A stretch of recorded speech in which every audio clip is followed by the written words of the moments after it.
to play in 17 games since he's been drafted. So those are two things. Whereas you look at Daniel Jones, and I was just pulling up some stats for Daniel Jones, even in his worst years, Derek, he's been no worse than a 62 completion percentage quarterback. Yeah. That worst season was his rookie season where he completed, I guess, 61.9% of his passes.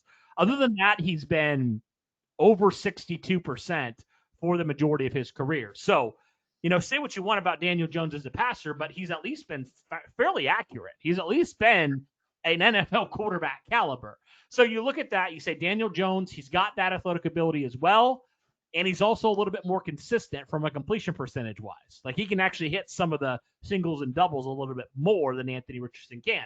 Now, where he doesn't thrive necessarily as much is he doesn't have that home run ability like Anthony Richardson has all the time, right? He can't bomb at 80 yards down the field off his back foot like AR did against the Texans. That's just not a thing.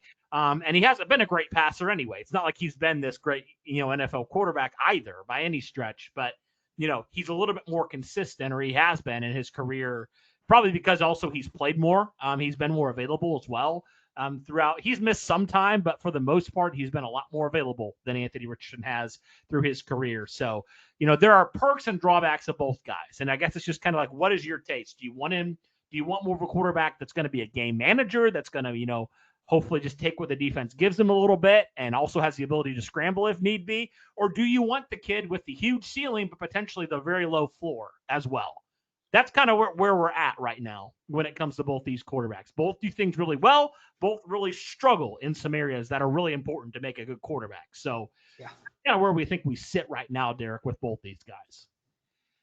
Well, if you ask the majority of people, they want the quarterback that's going to complete 63% of his passes, right? Or potentially even higher, right? Because that's how you sustain drives. That's how you win games.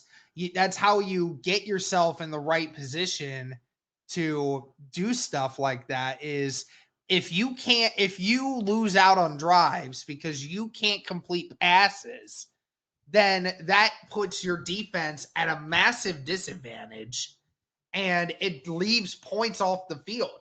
Now, of course, like you said, with Anthony Richardson, you have that big playability and, maybe more of a home run potential than a Daniel Jones in some aspects. Like, again, when you get in the red zone, Anthony Richardson does a fantastic job in the red zone because the area is much more confined. It shrinks the field down a little bit, which I think actually helps Anthony Richardson. He doesn't have to zone out on the field as much. And so it makes everything just so much easier for him. And I'm sure that red zone wise that Anthony Richardson's going to be able to do that. It's just how much does Anthony Richardson's accuracy get better from this last season to now? Because it's not just the throwing mechanics. The throwing mechanics will only get you so far in being able to hit passes. But if you don't know where you're throwing the football to, then that's still going to be a massive issue. Now, last year, I think it got better from that perspective. I do think he got better in those. He still had a couple of throws where it was like, man, you can't do that. But I don't think it was as apparent as a lot of people would like to make it out to be. I think a lot of last year, again, the tight ends were terrible at catching the football. Even some of your wide receivers, a.k.a. Adonai Mitchell, that were having very much with difficulties of getting certain completions down. And that definitely drastically changes your completion percentage.